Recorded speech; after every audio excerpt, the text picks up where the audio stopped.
You are listening to the Doug Hagmann Radio Show, weekdays 9 to 10 a.m. Eastern Time. And now the man behind the mic, a private investigator with over 30 years under his belt, Doug Hagmann. Good morning, everyone. It's 6 a.m. on the west coast of America, 9 a.m. here in the east. Welcome to Hagmann. It's the Doug Hagmann Investigative Hour for today, Thursday, October 25th, 2018. Thanks for joining me this morning. We're going to be taking an in-depth look at tomorrow's headlines today. And I mean that. I mean that in every sense of the word, in every turn of that phrase. Tomorrow's headlines today. I believe what we've seen in the last 24 hours is the culmination of the last 24 months. But I believe it's a prelude. It's the prelude to bombs, bullets, and blood. Now, of course, within the last 24 hours, the big news seems like headlines every day. Fatiguing headlines. Headlines that just tire you, that strike at your innermost conscience, your soul, your very being, your sense of well-being has been disrupted. You know something's wrong spiritually. You know something is wrong intellectually. You can't put your finger on it. Speculation rampant in social media circles about what's going on. The ideological divide in this country just breaking beyond deepening, widening. And you almost feel helpless. Don't you feel helpless sometimes? Just to watch? You know, I had this program was planned out earlier. I got to my office this morning just before 5 o'clock with Lady, studio dog. She gotta love her. What a trooper. Everything that I wrote, really from 5:30 to 8, most of it, anyway, I tossed. The reason, of course, because of where we're at. You don't need to hear speculation, or at least the speculation about, who did this despicable act of the bombs, which really weren't bombs. They were messages, not bombs. They were props. I don't mean to downplay I don't want to downplay what happened. But certainly, these were not active explosive devices as they were constructed. Look, I don't know what was inside of those things, but I can tell you this. In my multiple conversations with multiple EOD guys, and I'm talking about explosive ordnance disposal people, bomb techs, yesterday, and I spoke to quite a few. These weren't intended. At least it didn't appear that they were intended to explode. What are the chances, just talking here, of that many devices being sent out with zero effectiveness, or at least no explosions? Now, again, I'm not attempting to downplay the serious nature of this in no way. As a matter of fact, this might even increase the concern, because I believe what we saw yesterday and into this morning, in case you haven't heard, additional devices were found or identified. Biden, the potential target, even Robert De Niro, his restaurant, a target. And I suspect there may be more yet unfound. But I also look at this. I don't believe these were intended to be detonated. I don't believe these were intended to explode as a normal bomb package would be. And again, it does not make it any less serious. If anything, it has a different message altogether. We're coming for you. And in this case, obviously, as you know, the packages, the so-called pipe bombs, were sent to the most obvious of the obvious on the left. Soros. How many times do I talk about Soros? Mention him. But he's now, of course, he's described as this leftist philanthropist. Okay, however you want to describe him. But he's depicted as a bad guy, as are the others, the other recipients of these packages, these whatever they were, pipe bomb props. And again, the only reason I'm using that language is not to diminish the problem, or not to diminish their. Well, I don't believe that they were sent with the intent to cause physical harm. I think they were sent. They were sent as a warning, in part. Now, some people are calling this a false flag. And by definition, I suppose, one could agree that this is a false flag. And by definition, or by urban definition, a false flag, a real event that's twisted and turned to meet a specific ideological agenda. That's what a false flag is. It doesn't mean that it doesn't mean that the incident itself didn't happen. It doesn't mean that people weren't hurt or didn't have the potential of being hurt. It means that the incident itself is fashioned and talked about and broadcast in such a way that feats a specific ideological end, goal, objective. To me, that's what a false flag is. And I think that by definition, this would be a false flag, but something much more. Because I think this is a prelude to something much bigger. And I spoke to a number of political analysts. Now, there's a couple of different kinds of people, or people with different professions. Law enforcement, with respect to the artifacts themselves, the objects themselves, who said, just looking at that, whatever that is, however you want to describe it, it's not a workable device. It could be a workable device, but not like that. So what is it? What was the message behind it? Was it merely a political stunt? And if so, it would be a costly one. Was one person, and one person alone, behind this? If so, look at how one person can cause such disruption and cost millions, and I mean millions of dollars of diverting assets, bomb squads, DHS, all of the people dedicated to protecting our infrastructure, how those assets could be diverted. So whoever sent I'm going to tell you right now, I don't care.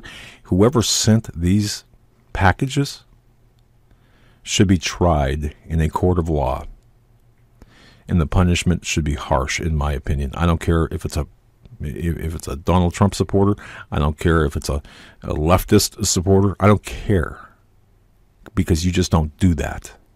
Not in a society, not in a free society, and certainly not in a civilized society. Now, I've got a heavy heart this morning looking at this, because I believe I can see what's coming. We're 12 days now away from the elections, the midterm elections. You've got a mass of people 1,000 miles south of the southern U.S. border, a border that stretches just under 2,000 miles, largely unprotected. You've got President Donald Trump promising to send the military if needed. You've got this deepening ideological divide that's irreconcilable. Really, in any ideological form, it's irreconcilable. There is no middle ground that can be reached. I am absolutely convinced. Now, I'm not saying that for you to lose hope. If anything, It should drive every one of us to hit our knees and to pray, but also do our level best to do whatever we can to fix the problems, to address the problems, not run away from them, to identify the problems. Because see, if you run away from the problems, or if you refuse to address the issues, like Facebook and like Twitter, the heads and the social justice warriors within the framework of those organizations, you're not fixing the problem. You can shut up the conservatives. You can shut them down, but they're not going to go away. Just as the same, you can shut down the left, but they're not going to go away. They're still there. And if anything, you're deepening the resolve of the very people that you want to silence. But with respect to the packages, I just want to address that. I don't think you could have scripted anything better. I don't think you could have planned anything better, orchestrated anything better. Look at the optics and ask yourself, who benefits, at least at face value, who benefits from this? You're going to have a segment of the population looking at this, convinced, based on speculation, based on the way it has been presented, and of course the obvious. The targets are the people on the left, the opponents, the political opponents to the Constitution and freedom. That it's obvious that they are the targets. So when it becomes that obvious, and I look at this like a crime scene, or like a investigative case, for example. When everything is laid out for me, for example, when I walk into an investigation and everything is really neat and tidy and everything seems so glaringly obvious, don't you get it? Look, it must be a Donald Trump supporter, and it must be this must be a result of all of the hate speech and the rhetoric from the Donald Trump rallies. It's all plain and simple. It's all tied up. There it is. You don't need to do much investigation. It's right there in front of your face. Can't you see it? You must be an idiot if you don't see it. That is until you take a few steps back and you look at the entirety and say, wait a minute, who really benefits from this? Because, again, 12 days before the midterms, the mainstream corporate media, the leftist media, having a field day with this, saying, look at the Neanderthal Donald Trump supporters. Look at the damage. Look at how out of control these people are. They must be dealt with. Man, you talk about a situation that is so obvious, but not for the reasons you're being told. And again, I don't know. I don't know who sent those bombs. I don't know. It could be a Trump supporter. It could be exactly what it is. I just don't like people telling me what it is before the investigation has been conducted. And I don't think you like that either. But it's deeper than that. If this was some ploy, if this was some ploy done but to garner attention, to show people what bad people the supporters of Donald Trump are, and people are running with that on social networking, then those people who fall for that right away, I don't know what to tell you. You know, it's interesting because almost immediately yesterday, as I watched the Twitter atmosphere, and by the way, I'm not a Twitter expert. I'm not a social media expert. I don't know. I don't really care for that. I don't want to be limited to 200 and some characters and you know how much I don't like emojis. Okay, print out the word. Are you that lazy? You have to communicate in symbols. Half of which I don't know what you're trying to tell me. But anyway, did you notice right away? MAGA bomber, Make America Great Again bomber, was trending right away. And it's done both by a combination of algorithms as well as humans at Twitter propelling these trending hashtags. Now, just consider the ramifications of this. And you've got tens of thousands, if not millions of people being led like sheep, being led like cattle. Lady, the studio dog, she's an Australian cattle dog, part cattle dog, part Australian shepherd, smart as heck. And to watch her, did this one time, to watch her round up, cattle or sheep or whatever,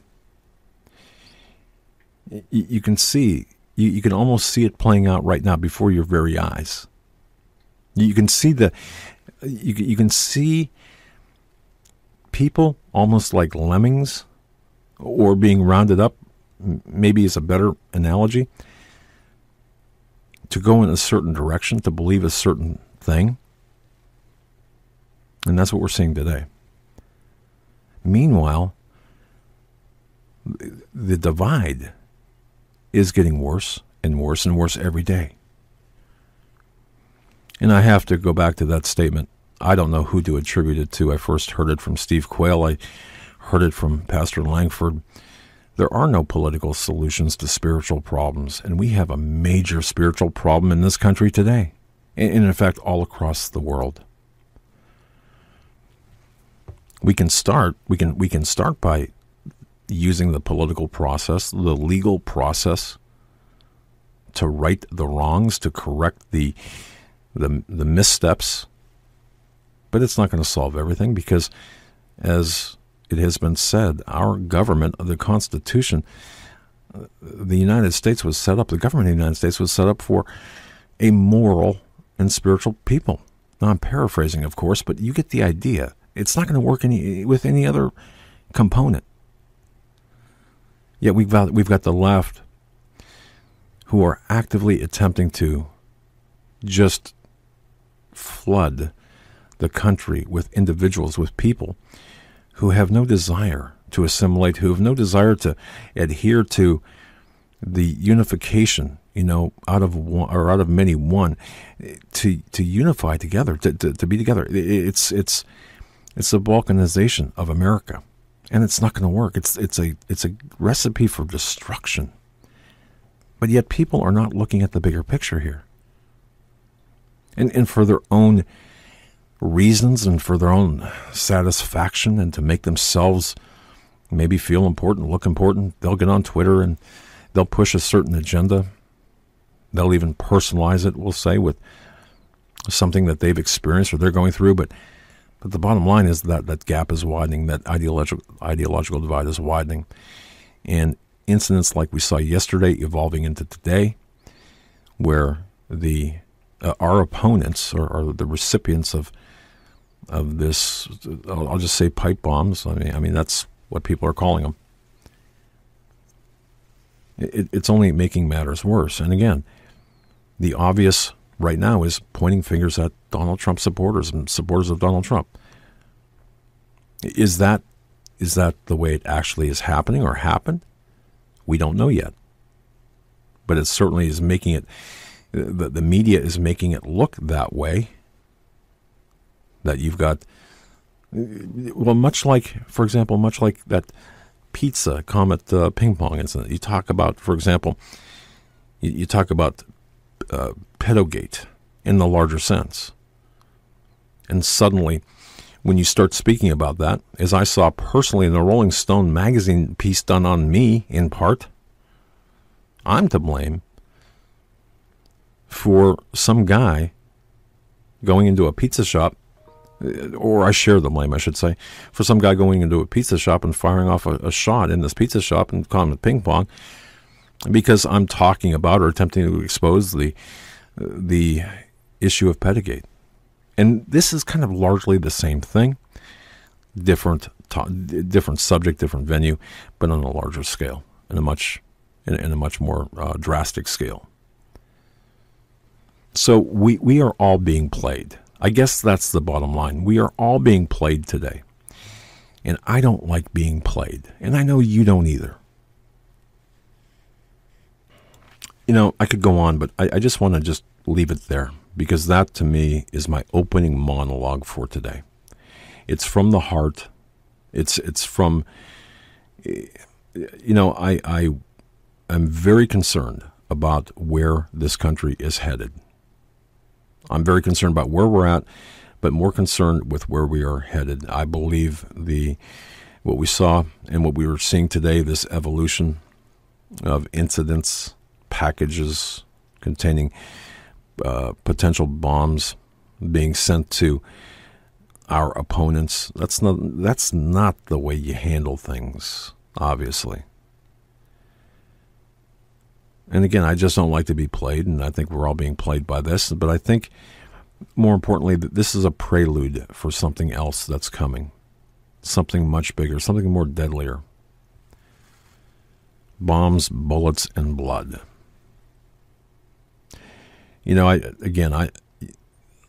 How many of us can stomach the endless hours of speculation until someone is identified as the perpetrator? How many people can stomach the endless hours of finger pointing on the media? And it's this incident, whoever this person is or people are, whoever the perpetrators are, certainly has not advanced the cause of the conservative Christian, conservative right, political, spiritual right. Maybe that was the intent. And you may be yelling at the radio saying, yeah, that was the intent. Well, okay, but regardless, what we're seeing today is a series of events, this being one of them, I believe leading up to something much greater. In a country, this shining city on the hill, or this nation, this beautiful nation, being ripped apart by the very people, and I'll say this, the recipients of those bombs, those are the very people who I speak about, who are, in my view, ripping this country apart. But that's not the way to handle things. And if it was done from somebody on the right, if it is simply what it appears to be, and obviously, if it's that simple, sometimes a cigar is just a cigar, right? But if it's that simple, whoa, man. Whoever did it certainly did not advance the cause of the right. But I submit to you, I don't believe it's that simple. I don't believe it's that tidy. And I got really annoyed. Again, going back to my investigations, I get really annoyed by people who take me or attempt to take me by the hand and say, well, look, this is it. This is the way it is. Or here's the evidence. Look over here. Look over there. Yeah, no, get away from me. Let me take a look. Let me decide for myself, and that's what I think we all need to do. We all need to get to the point where we decide for ourselves. Don't tell me what I'm seeing. I will look at what I'm looking at, and I will decide what I'm seeing. So that kind of is my opening statement. At this point, I just want to thank everyone who is supporting us, who are actively supporting this organization, the Hagmann Report. I want to thank you. HagmannReport.com, HagmannReportLive.com. Please bookmark those two websites. And also Patreon for the Hagmann Report. You can get to it via HagmannReport.com or HagmannReportLive.com. I want to thank you so much, everyone who is supporting this organization as we enter into a phase where we are going, as a matter of fact, going to the people who know what's going on inside the Beltway, outside of the Beltway, the people who are involved, engaged in the machinery that is operational behind everything that we see. As a matter of fact, tomorrow I will, along with Joe and Eric the Tech, we will be going to Washington, D.C. And as I've mentioned before, and this is to all listeners, just so you understand, we're going to be attending the Walkaway March on Saturday. We're going to be attending the gala that for Walkaway, or the dinner for Walkaway on Friday night, tomorrow night. And then, of course, we're going to lay over for the march on Saturday. And that Walkaway March, the intent there is to rally behind those who have walked away from the leftist Democratic Party, the party the party of JFK that is no more, the JFK Democrats, is no more. It's a socialist mechanism. It's gone awry. It's gone full blown, dare I say, communism. So so we're there in support of those people who said no. The Democrats, who we differ ideologically. We have differences, but we support the people who are walking away. Brandon Straka, who I disagree with in terms of his lifestyle choices. But that's not what this is about. This is about supporting him and others like him who are saying, you know what? This is the United States of America. Don't turn it into Venezuela. So that's what this is about this weekend, in case you haven't, in case you're not aware of that. And it's, of course, titled Walkaway March, hashtag Walkaway March, or hashtag Walkaway. So that's what this is about. But there's something else I want to just share with everyone. It is because of your support, financial support, because of your support by telling others about this program, about the Doug Hagmann Radio Show, about our flagship show, the Hagmann Report, and your financial support thereof, that we're able to go and document for historical purposes what's taking place, but also reaching out and making contacts within the Beltway, even at the level of the administration, to sit down and to speak to people at various levels of the presidential administration, to find out what's really going on, to find out what is taking place, not what the media wants you to believe, not what some blogger or some person broadcasting from the basement of their home is talking about. Not that there's anything wrong with that, but we want to get the information firsthand and tell you. So we've got some meetings planned tomorrow. That's Friday. And then, of course, we're going to be attending the dinner for Walkaway, and then on Saturday, the march itself. And the reason I really want to drive that point home is because those who support our endeavors have allowed us to do this, to travel, to incur expense, but to portion that expense, to assign that expense for something very information rich. So we could turn, and I can turn in this program, and we can turn in the flagship show, that information into a product to give to you. And I just really want to reemphasize that point. And I want to thank everyone who is supporting us. This is not a plea for money. This is kind of a situation report, kind of a board meeting, if you will. This is how we are appropriating the funds, in part. Meanwhile, we're also helping some people with respect to the hurricane. Still, there's still people displaced by the hurricane in the Florida Panhandle. So this is what we do, just to be transparent, open, and give you kind of a boardroom report. Now, next week, I'll be providing as much information, the information that we gather in Washington, D.C., rather than attempt to live stream it, although we may, but to assimilate that information, and certainly the information that we get from the people. And I want to be very careful with how I say this. I don't want to overstate it, but I don't want to understate it either. But the information that we get from our contacts and our discussions, obviously we're not going to be able to live stream. We're going to bring that work product back to you and report on it. First to those who support us via PayPal, via Patreon, and mail and such. I want to get you that information first. And if you've signed up for the newsletter, and if you haven't done so, please do that. Sign up for the newsletter. Go to HagmannReport.com and sign up for the newsletter. But I'm going to get this information out to you because it's so important, especially today, where there's so much misinformation, so much information that it's just so far out there. And how you spend your time. And I want to be careful. I want to rein myself in here. But you can sit and really waste hours watching people on YouTube create a product that's based on nothing but speculation. So we want to provide the facts to you, and that's what we're doing. And we've made great headway in that respect. By the way, Monday, and this is part of it too, tomorrow, Friday, with respect to the administration, although he's not part of the administration anymore, Anthony Scaramucci is going to spend about 15 minutes with us. And, of course, Anthony Scaramucci, the former communications director.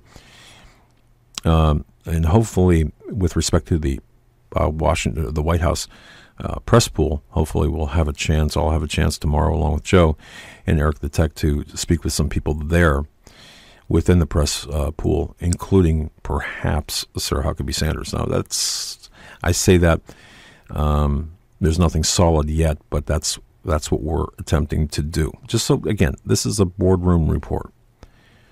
And the reason, again, that I bring this up is because how you spend your time, who you listen to.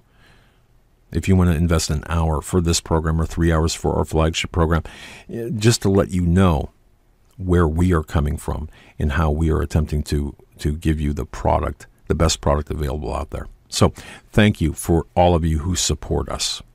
And for those of you who just went through this and said, what did I just listen to? Well, hey, sorry, suck it up. I don't mean to be disrespectful, but I owe this. I believe I owe this to the people who support us. If you support us, you know that I had one guy, actually, very funny. I can't remember what city we were in. It was at a conference, and he handed me a very generous gift, and he said, I could just have one request for you. And I said, what's that? He said, don't go spending that on hookers and blow. And I swear that's the honest to God truth. And I started laughing. And, I laugh because in my mind, I can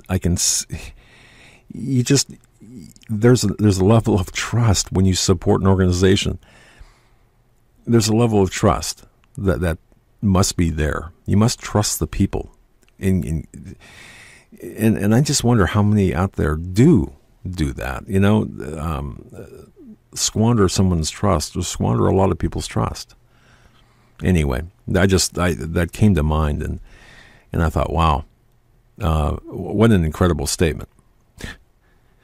And I received a note in the mail. Linda M., thank you so very much. The card that you wrote in the mail, along with your support, and the apply this toward whatever you think, whether it's equipment or whatever.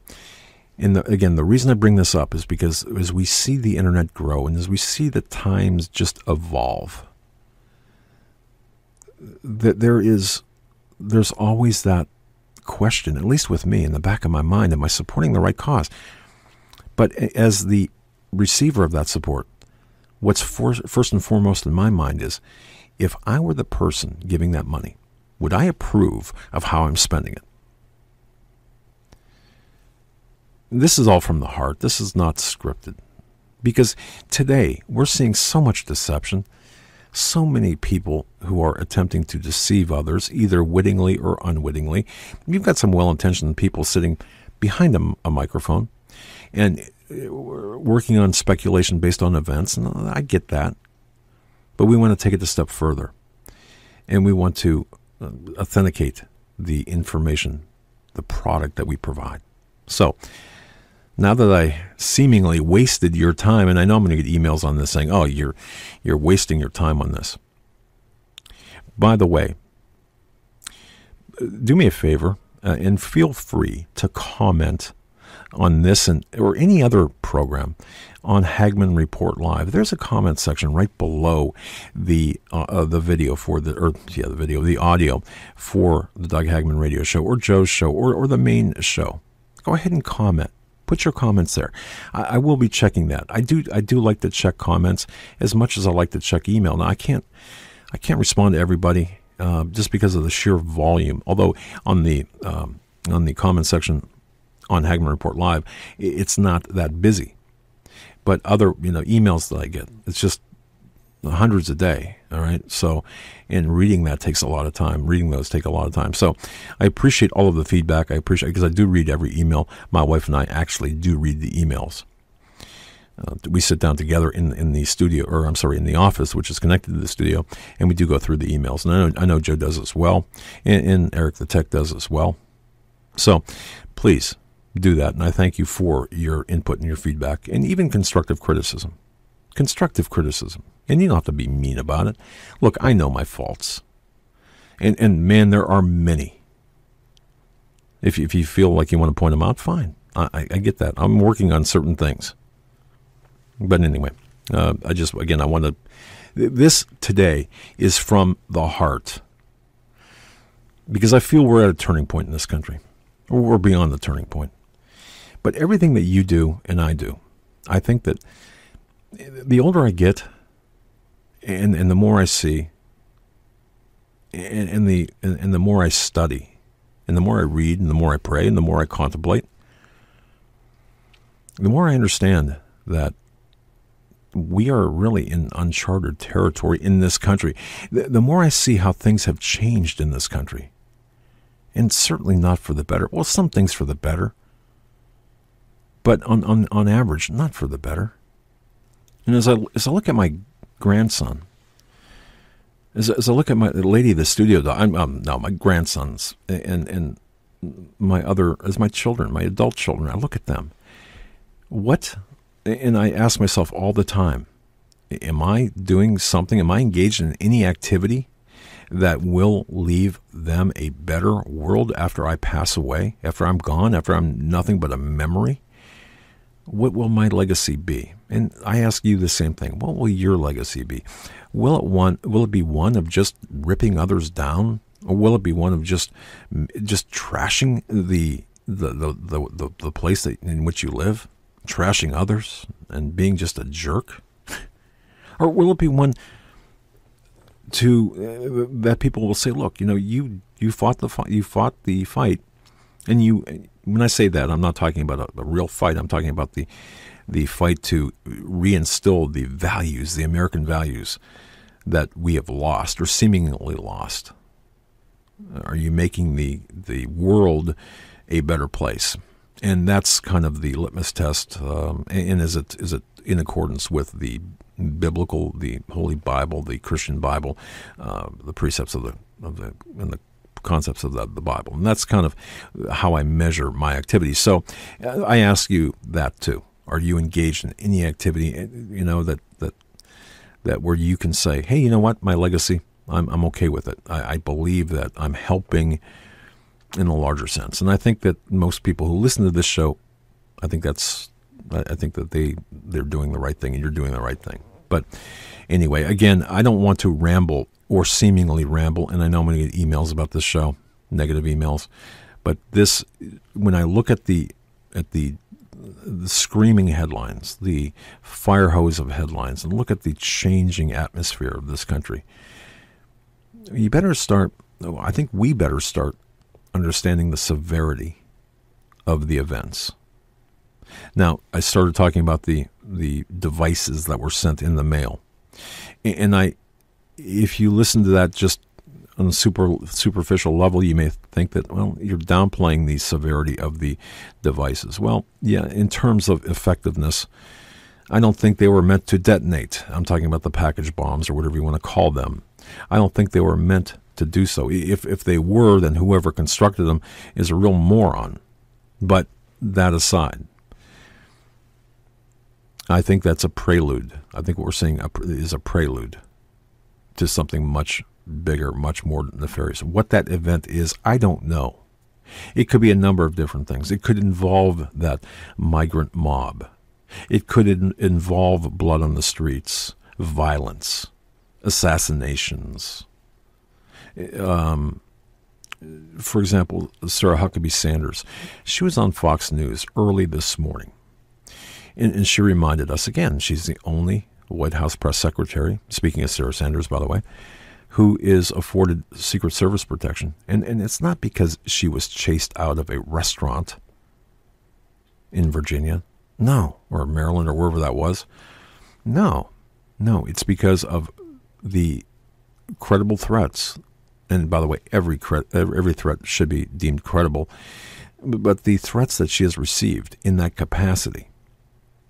Think back to the shooting at the baseball field involving Scalise, where he was the one most injured, Scalise, Representative Scalise. That's not talked about very much. And of course, we know the reason why. It's because of the perpetrator. The ideological or the ideology behind that perpetrator doesn't fit with the mainstream media narrative. So that's not discussed very much. But if you go back in time, using that as kind of a hinge point in time and moving forward, you can see the de-evolution of events. So I don't need to convince you that things are getting worse. You know that already. But what I see from where I sit is yesterday and today, whatever that was, and that's not the package bombs. It's not what it appears to be. I can't put my finger on it, but it's not what it appears to be. And when somebody says, "Well, it's obvious," don't you know? It's obvious. It's a Donald Trump supporter. He's riling up his base. He's riling up his base, and he's saying, fake news. CNN's bad. John Brennan, they revoked the security clearance. Well, yeah, I get all that. So it's obvious. It should be obvious, unless you're a moron, that whoever did this is a Donald Trump supporter that's riled up because of his rallies and the rhetoric from the White House, the unpresidential rhetoric. Look at what John Brennan, in case you didn't see his Twitter feed, his tweet, said because of this. And John Brennan was a target, in air quotes, or a recipient of an intended recipient, although he doesn't work at CNN. But that aside, look at what he's saying. The war of words is increasing, and the war of ideologies is getting much more fierce, getting much more real. And the war amongst the population is becoming and will be, I believe, much more, maybe the next time there won't be a device that was not meant to detonate. Maybe the next time there will be a viable device, or maybe the next time it'll be an assassination, or maybe the next time, like we saw with Scalise, non-fatal. But that does not lessen the impact, of course. Maybe the next time it'll be something much worse, and I believe it will be. And I think this is just kind of a shot across the bow, a warning for everyone to look at and say, you know what? There's something bad coming. I don't know what it is, but there's something bad coming. So, by the way, you don't have to send me an email saying, "What did I just listen to? The last 40 minutes, you didn't say anything." Well, I think I did. What we're talking about is something very nebulous. It's something very, we can talk intellectually. We can talk about the various evidence, the alleged lack of a cancellation on the postage, for example, when we're talking about these pipe bomb things. The wires protruding out that are unnecessary, the timer or lack thereof, the lack of detonation. We can talk about all of these facts that don't add up. But to what end in this case? In this case, to what end? Until there's more investigation done and there's actually some legitimate, and I do hope this will be a legitimate investigation, to the extent that the proper people will be identified and the truth will be given to the American public, because we're lacking truth. Look at Las Vegas. Have we gotten to the truth on that? Absolutely not. And even historically, Remember the Atlanta Olympics bombing? Richard Jewell, of course. How many people still remember that name? His life was ruined. He was fingered for something, an event that he didn't commit. But let me ask you this. Do you know the name of the individual who did do that, who they did finally arrest? What are we remembering? We remember oftentimes the wrong information. I mentioned the name Richard Jewell right away, Atlanta, the Olympic bomber. No. He was the one accused. The real guy, I'll bet you don't know his name. Look it up. That's where we're at today. You know, I did write something down here that I do want to mention before the program started. I did some research, and look, I see if there's anything to ascribe or to attribute to what we're seeing today, the violence, mostly on the part of the left, the street violence, whether it's Portland or whether it's New York, or it doesn't matter what city, is the effectiveness that we're seeing of this President Donald Trump. I want you to consider something, okay? Especially, we're still kind of chafed. So the wounds are still kind of present from the debacle we saw with the Kavanaugh nomination process. And Dr. Dave Janda spoke about that yesterday on our flagship show. But think about the effectiveness of President Donald Trump, the guy who is blamed for being not a politician. And that's the guy that we elected. We don't want another politician in the office. We don't want that smooth lie, the smooth talker that gives you nothing but lies. We want somebody that's real, somebody that we can relate to. And we have that, I believe, in President Donald Trump. And which is why I believe that the midterms are so important, because we need to continue that process. And you might say, well, what process? Because what's not talked about is the effectiveness, the accomplishments of President Trump. Now, this is not a cheerleading session. This is just a factual report here. For example, in terms of the judiciary, since I mentioned Kavanaugh, as of October 11th, that's just 10, 12, 14 days ago, whatever it is, 2 weeks ago, as of October 11th, the United States Senate, they confirmed 84 Article 3 judges that were nominated by President Trump. Federal judges under Article 3, okay? That's federal judges. An amazing number compared to the previous administration, the same time, all right? Now, that includes 2 associate judges of this, along with 2 associate justices of the Supreme Court of the United States. So we have 84 Article 3 judges, 2 justices of the Supreme Court successfully nominated and placed, 29 judges for the United States Court of Appeals, 53 judges for the U.S. District Courts. There are currently 57 nominations to Article 3 courts awaiting Senate action, including 7 for the Court of Appeals and 48 for district courts, and also 2 for the Court of International Trade. Now, there are currently 11 vacancies on the U.S. Courts of Appeals and 108 vacancies on U.S. district courts, and 2 vacancies on international trade. And 22 announced federal judicial vacancies that will occur before the end of President Trump's first term, 4 for the Court of Appeals and 18 for the district courts. Now, President Trump has not made any recess appointments to the federal courts. That's kind of a very important report to the people. That's not getting any media play. You're not hearing this in the mainstream media.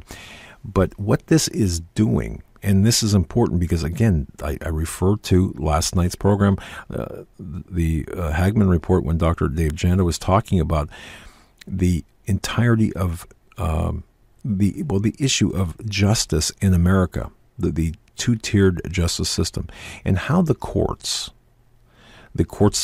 appellate courts, Ninth Circuit and others, how they have bastardized the Constitution of the United States, how they have gone against the rule of law because of these activist judges. One of the most, and again, I believe this to be the case, one of the most impressive and important areas where Donald Trump, as president, has really prevailed is in the judicial system. I'm going to give these numbers one more time, and think about this as we look for that justice that we're not seeing. And you can even compare this or make it analogous to those packages sent to the various people who many consider to have escaped justice, to have escaped from the who are unaccountable for their crimes. Hillary Clinton for her emails and for the alleged and much talked about treason. John Brennan for weaponizing the CIA, and others. The Clintons, the Obamas, the termed enemies of freedom, the enemies of the Constitution. So how do you rectify or how do you fix a judicial system that has not provided justice and has really caused a lot of consternation for those people looking for justice, looking for the rule of law? Well, what has President Trump done in the last 636 days of his presidency? What has he done? As of October 11th, he's submitted to the U.S. Senate, and the U.S. Senate has confirmed 84 Article III judges, 2 associate judges of the Supreme Court, 29 judges for the U.S. Court of Appeals, 53 for the U.S. District Courts, and right now there are 57 nominations for Article III judges, federal judges, awaiting Senate action. There are 7 for the Court of Appeals and 48 for district courts, 2 for the Court of International Trade. And again, the vacancies, which have been long tolerated under Obama, 8 years under Obama, the court system, when the nominations were not coming forth, the other nominations were intended, in my view, to decimate the rule of law and the Constitution by way of nominating and trying to slip through recess appointments and others, but trying to slip activist judges. So President Trump has done so much since he got into office to change the system of justice. And really, that's at the heart of everything we're seeing. So if you take yesterday and today's events with the package parcel bombs, whatever you want to call them, as this attempt to vigilante justice, whatever it might be, this frustration. Why haven't these people met justice? Why isn't the justice system under Jeff Sessions, why isn't it working? Well, President Trump has done a lot to fix that. And if you take that as just at face value, that this is an attempt at vigilante justice for those people who have not seen courtroom justice, well, I just point you in the direction that I just did. Look at the judicial appointments made by President Trump. And I think that you'll see that this ship, as large as it is, try to turn an aircraft carrier on a dime, the direction of that, the inertia, the forward movement, and you try to change course, you can't do it very quickly. So you've got to do it step by step. It takes a while. But just by these judicial appointments alone, President Trump, I believe, is working toward restoring the rule of law in the United States. And to a larger extent, this will have ramifications, I believe, on a global level, especially when you're looking at the U.S. Court of International Trade. But more importantly, setting the precedent for the rule of law on a global scale. And I think that's what is so important. So again, tying it together, if you believe and if you're so inclined to believe, and if evidence points and ultimately it if at the end of the day, if after an investigation we find that the series of package bombs was exactly what it appeared to be, some supporter of the Donald Trump trying to extract some vigilante justice because of the level of frustration, if that's what you believe or if that's what it turns out to be, look at what President Trump is doing. He is actually fixing the system, but no one talks about that. Maybe if that would be the subject of some of these discussions on the news, whether it be the Five or Fox and Friends or whatever, maybe if his accomplishments and his attempt and successful attempts at restoring the rule of law in order to fix the judicial system, maybe if that was discussed, as opposed to speculation as to who did what when, maybe if that was discussed, people would see the positive effects, the positive forward movement under Donald Trump as President of the United States, and a return to the rule of law, a return to the constitutional, true ideology behind the Constitution, to what our founding fathers had meant. And in closing as well, the caravan that suddenly has just gone off the, no one's talking about it anymore. That's caravan. Oh, my goodness. Oh, it's there. But as that forms and grows to greater numbers, and it will, and as they approach the southern border, if nothing is done by Mexico, and they get to the southern border, and perhaps there might be 15,000, or as some people are saying, hey, it could be as high as 25 to 30,000, maybe 50,000 people by the time it reaches the southern border. Well, President Trump has indicated, he has stated clearly, along with Mike Pompeo, I addressed this yesterday, what his intentions are, and that's to keep our country sovereign. I do believe, at the end of the day, as I at least I attempted to kind of just pour my heart out in this broadcast, I do believe that left allowed to continue President Trump, what he's doing, especially with the support of a Republican Congress. Look, I know we have some bad apples there too, but certainly it wouldn't be as bad as if it was a blue wave, and I don't think it will be. But at least that if the Senate and House supported his efforts, as I've just delineated there with respect to just the judicial system alone, I think that we can change things around, at least on the political level.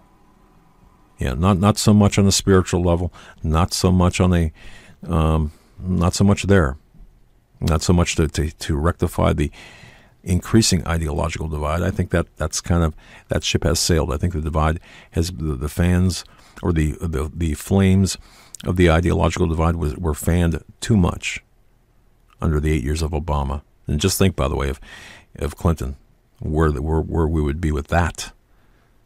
So look at the accomplishments, and let's start getting ahead of that and start talking about the accomplishments, especially as they relate to the justice system. So two things, folks. Go back and listen to the segmented version, if you will, Dr. Dave Janda last night on the Hagmann Report, and consider the victories and the accomplishments of President Trump so far. That's my heart. That's what was on my mind this morning. Thank you for listening. Hey, if you like what you heard in this episode, share it on social media. May God bless each and every one of you.